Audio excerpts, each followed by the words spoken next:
밀랑쿤테라 참을 수 없는 존재의 가벼움. 5부 가벼움과 무거움. 4. 그는 병원에서 가장 뛰어난 외과 의사라고 인정받았다. 은퇴할 날이 가까운 과장이 머지않아 그에게 자리를 물려줄 거란 말이 벌써부터 돌던 터였다.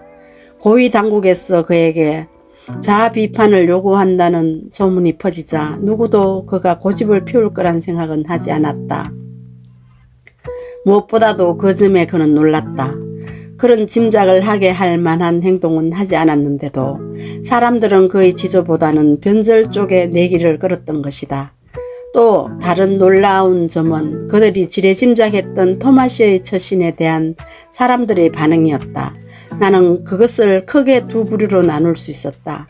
첫 번째 반응 유형은 그들 자신도 뭔가를 부인했고 점령군 체제에 동의한다는 공개선언을 강요당했거나 그렇게 할 자세가 되어 있던 사람들에게 발견되었다. 그들은 토마시가 한 번도 본 적 없는 이상한 미소를 그에게 지어 보였다. 엄밀한 공범자끼리 나누는 어정쩡한 웃음. 그것은 창녀촌에서 우연히 마주친 두 남자가 지을 만한 웃음 같던 것이었다. 그들은 조금은 부끄러워하지만 동시에 그 부끄러움이 피장파장이라는 점 때문에 즐거워한다. 그들 사이에는 일종의 연대감 같은 것이 형성된다.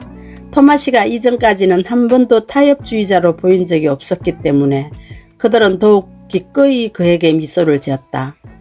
과장의 제안을 받아들였다고 가정하는 것은 이제 비열함이 천천히 그리고 확실하게 하나의 처술새 되었으며 조만간 더 이상 비열하다고 취급되지 않을 것이란 생각이 들었다. 이런 부류의 사람들은 한 번도 그의 친구인 적이 없었다. 그가 당국이 요구하는 대로 후련하게 자술서를 써버린다면 그 작자들이 집으로 초대하여 술을 권하고 가깝게 지내려고 할 것임을 알았기 때문에 그는 경악했다.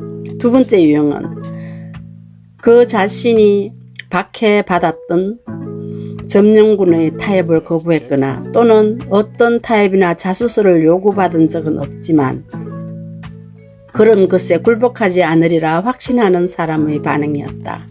그들 중 하나인 젊고 게다가 아주 유능한 의사 S가 어느 날 토마시에게 물었다. 그래서 그들에게 그걸 써주었나?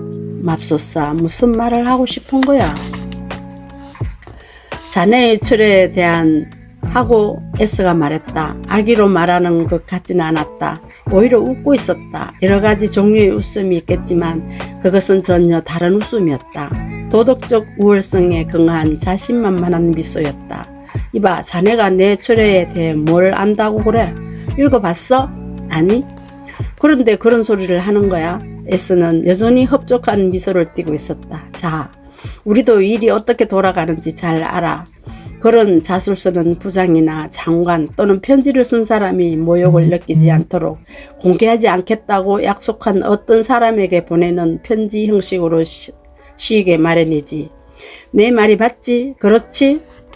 토마시는 어깨를 어쓱하고 말을 기다렸다. 그 다음에 철에서는 잘 보관해 놓겠지. 하지만 그것은 쓴 사람은 그 편지가 언제라도 공개될 수 있다는 것을 잘 알지.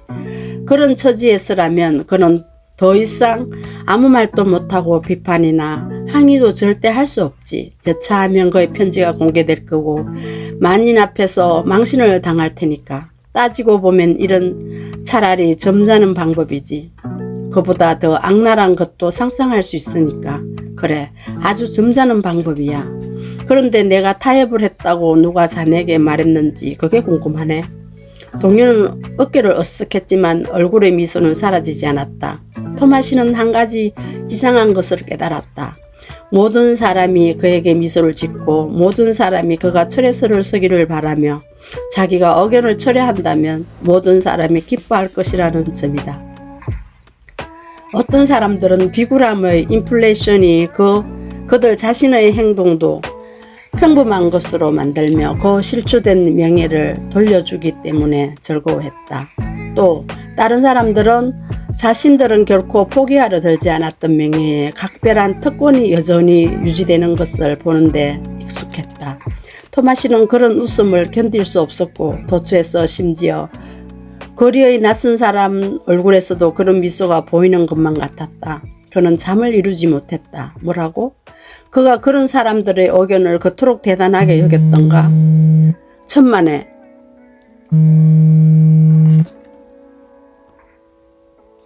그들에 대해서만 우선 그는 조금도 좋게 생각하지 않았고 오히려 그들 시선에 마음이 흔들리는 자기 자신을 나무랐다.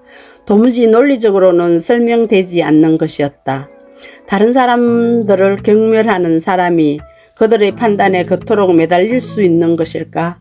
인간에 대한 그의 뿌리 깊은 불신이 그가 작업을 선택하는 데 이미 어떠한 영향을 미쳤을 것이다. 그의 작업은 대충의 시선에 노출된 가능성이 없었기 때문이다. 예컨대 정치가의 길을 택한 사람이라면 기꺼이 대중을 자신의 심판관으로 삼아 그들의 호감을 얻겠다는 순진하고도 노골적인 믿음을 갖게 마련이다. 그들은 군중의 적개심을 불러일으킬지도 모른다는 가능성 때문에 보다 완벽한 정치 행위를 추구하는데 그것은 토마시가 진단의 어려움에 한결 의욕이 쏟는 것과 마찬가지 이치에서 비롯된 것이다. 의사는 오직 그의 환자나 가까운 동료들에 대해 따라서 내 면이 닫힌 방에서 1대1로 마주보는 상황에서 평가된다. 그는 자신을 평가하는 사람들의 시선을 대면하고 그 자리에서 대답하고 해명하고 자기 방어를 할 수 있다. 그러나 지금의 토마시는 그가 포착할 수 없는 수많은 시선이 그에게 고정된 상황에 빠져 있다. 그는 자기 자신의 시선이나 말로 그들에게 답할 수 없다. 그는 그들의 소나기에 내맡긴 것이다. 병원에서 그리고 병원 밖에서 그에 대해 사람들이 떠들고 그 사실을 토마시도 알고 있었지만 속수무책이었다. 그것이 그토록 참기 어렵고 그를 너무도 당황케 하여 자신도 놀랄 지경이었다.